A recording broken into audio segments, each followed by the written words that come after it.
Welcome back to our channel CrackNet with Nishman. Today we are going to start this Unit 7 next topic. It is about cooperative banks. आपको मैंने banks के topic जो है काफ़ी session से करवा रही हूँ. तो हमने कमर्शियल बैंक डिस्कस किया, फॉरेन बैंक्स डिस्कस किया, देन रीजनल रूरल बैंक्स हमने किया है. And today let's start with another important type of banks that are cooperative banks. Name से ही ऐसा सजेस्ट है जिसमें सब लोग कोऑपरेट करते हैं, मिलकर काम करते हैं. Cooperative, it needs cooperation from different members और you can say different people of the banks together. So, cooperative banks is again very important topic for UGC NET, this subject commerce के लिए. तो इस टॉपिक को बहुत ध्यान से सुनना है. अब कोऑपरेटिव बैंक के सबसे पहले हम कंसेप्ट को समझते हैं, ये एक्चुअली में क्या होता है. It is a financial entity that is owned and operated by its members. ठीक है ना. ऐसी एक इंस्टीट्यूशन, एक ऐसा बैंक जिसको ऑपरेट भी कौन करते हैं और जिसका ये एक्चुअली में जिसको ओन किया जाता है वो उसके मेंबर्स ही हैं.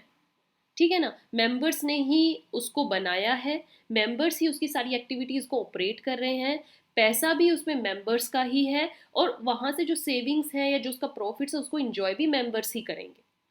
इसमें कोई गवर्नमेंट रोल नहीं होता है, कोई कंपनीज का रोल नहीं होता है. It's simple about the members. And these members are also their customers. Customers means कि इसमें अकाउंट्स जो होगा, फैसिलिटीज जो यूज की जाएंगी वो वही मेंबर्स यूज करते हैं. These banks are frequently formed by the people who belong to the same local or professional community. Suppose कीजिए कि जो कोऑपरेटिव बैंक है जिसमें सारे मेंबर्स हैं, वो सारे मेंबर्स जो होंगे वो एक same kind of professional community से बिलोंग करते हैं. मीन्स वो एक फ़ायदा सिर्फ उस कम्युनिटी को ही होने वाला है, या फिर उनमें आपस में कॉमन इंटरेस्ट होगा. जैसे या तो सारे लोग एग्रीकल्चर से रिलेटेड होंगे, या उसमें जो जितनी भी वुमेन है वो सेल्फ एम्प्लॉयड हैं, राइट. या फिर उसमें जितने भी लोग हैं वो फार्मिंग से रिलेटेड एक्टिविटी कर रहे हैं. तो उनमें कॉमन इंटरेस्ट है ताकि उसमें ऐसे लोगों का ही फायदा हो जो उस पर्टिकुलर मेंबर्स जो है उनका एक जैसा इंटरेस्ट हो, right. So they typically offer a wide range of banking and financial services to their members को सेम वही यहाँ पर काइंड ऑफ सर्विसेज मिलती है जैसा बैंकिंग सेक्टर में बैंक्स, नॉर्मल कमर्शियल बैंक्स में जाते हो वैसा ही लोग अपना डिपॉजिट्स यहाँ पर सेव करते हैं और टाइम आने पर अपने जो डिपॉजिट्स उनको विड्रॉ भी करवा सकते हैं. All right. And they offer a limited range of banking services. ये नहीं है कि वहाँ पर आपको सारी की सारी बैंकिंग फैसिलिटीज मिलेंगी, लोकर्स एंड ऑल. सिर्फ एक kind of savings and withdrawings, and they specialize mainly in agricultural products. Okay, community है, कोऑपरेटिव है. आपको ऐसे टाइप्स ऑफ कोऑपरेटिव जो बैंक्स हैं वो सिर्फ एग्रीकल्चर सेक्टर से रिलेटेड ज़्यादा देखने को मिलते हैं, right. So cooperative banks are the primary financiers of agricultural activities. आप स्टडी करेंगे तो ये पता लगेगा कि एग्रीकल्चरल जो एक्टिविटीज़ हैं उनमें जो सबसे ज़्यादा पैसा लोग ले रहे हैं वो कोऑपरेटिव बैंक से ले रहे हैं. ओके. हारको आपने नेम सुनाओ, हरियाणा एग्रीकल्चरल, है ना. तो ये जो बैंक है ये क्या है, कोऑपरेटिव बैंक है, agriculture and rural cooperative bank. Small scale industries and self employment, यहाँ पर ये ज़्यादातर पैसा दिया जाता है. यहाँ पर लोगों को एक तरीके से मोटिवेट किया जाता है to come with your ideas and we are here to invest our money with you. Okay. And these banks majorly operate on the principle. क्या प्रिंसिपल लेकर चलते हैं? No profit no loss. Okay. ना यहाँ फायदा है ना यहाँ नुकसान है. बस यहाँ पर ये कि आपको एक काइंड ऑफ कम्युनिटी मिल जाती है जो आपके लिए, आपकी हेल्प करने के लिए आगे आती है. अब डिस्कस करते हैं कुछ type of cooperative banks. So types of cooperative banks में the very first we have is urban cooperative bank. Urban cooperative bank क्या है? The term this urban cooperative banks refers to the primary cooperative banks. Okay, in urban and semi-urban areas में जो bank मिलते हैं उनको हम बोलते हैं urban cooperative banks. And these banks primarily lend to small borrowers and businesses. तो ऐसे लोग जो स्मॉल स्केल इंडस्ट्रीज खोलना चाहते हैं या जो एक स्टार्टअप लेकर आते हैं लेकिन उनके पास अभी फाइनेंस नहीं है, कैपिटल नहीं है, तो ये स्मॉल स्केल पर उनको लेंड करते हैं मनी ऑन कम्युनिटीज, नेबरहुड्स या उनके जो वर्क प्लेस ग्रुप्स हैं उनमें. And they primarily finance like entrepreneurs. New entrepreneurs जो हैं, स्मॉल बिजनेसेस जैसे जिनके हैं, इंडस्ट्रीज या सेल्फ एम्प्लॉयमेंट जो है, तो ऐसे लोगों के लिए सपोज आप ले सकते हैं like salon, okay, beauty parlours हो गए, एजुकेशन के लिए कोई कोचिंग अपनी स्टार्ट करना चाह रहा है, तो ये एक स्मॉल स्केल पर आप अपना बिजनेस स्टार्ट करने जा रहे हो, तो ऐसी सोसाइटीज ऐसे लोगों को हेल्प करते हैं in urban areas as well as home purchase and educational loans as I told you.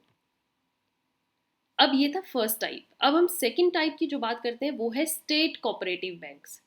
Haryana state, I told you it's Harco, तो ऐसे ही हर स्टेट वाइज भी आपको ऐसे बैंक देखने को मिलेंगे।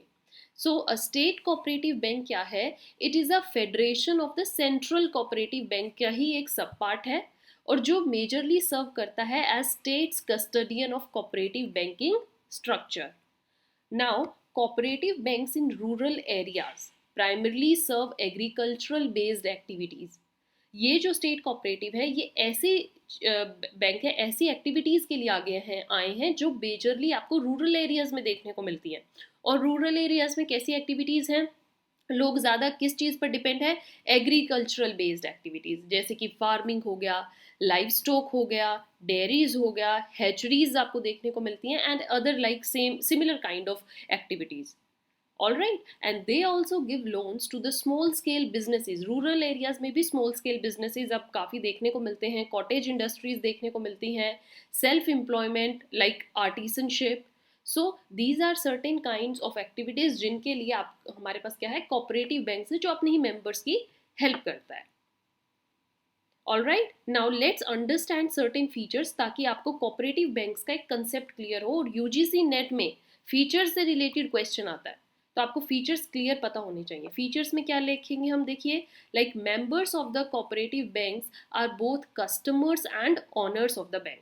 जो मेंबर्स होते हैं वो कस्टमर्स भी होते हैं, मतलब वो उसकी सर्विसेज भी इंजॉय कर रहे हैं, और ऑनर्स भी हैं। देन कोऑपरेटिव बैंक्स जो हैं, जो वो ओन किए जाते हैं, और कंट्रोल जो मैनेजमेंट जिससे कंट्रोल होती है ये मेंबर्स ही करते हैं, और ये मेंबर अपने में से ही कुछ लोगों को सिलेक्ट करते हैं जो कि बोर्ड ऑफ डायरेक्टर्स का काम करते हैं, बीओडी होते हैं वहाँ के।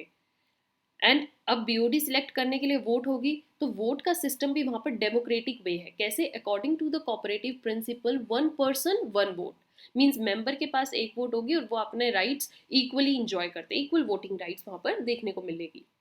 Then a significant portion of yearly profits, जो भी ईयरली प्रॉफिट आता है, ईयरली रेवेन्यू आता है, सरप्लस होता है, उसको क्या करते हैं, वो सारे ही मेंबर्स उसमें पार्ट नहीं करते, उसको सारे को शेयर नहीं करते हैं। क्या होता है, सपोज कीजिए कि आपके पास जितना भी प्रॉफिट या सरप्लस हुआ है उसका कुछ शेयर लाइक 60% को रिजर्व किया गया है। Reserve means for the next year उसको यूज किया जाएगा, एंड रेस्ट जो 40% है, that portion is divided among the members equally. Portion of that profit is now distributed to the cooperative members, वो उसको एंजॉय करेंगे अगर उसमें कोई सरप्लस या कोई प्रॉफिट होगा तो। So with this, my dear students, the concept of cooperative banks is over from my side, and this is very important topic of UGC NET examination. I hope your preparation is going well.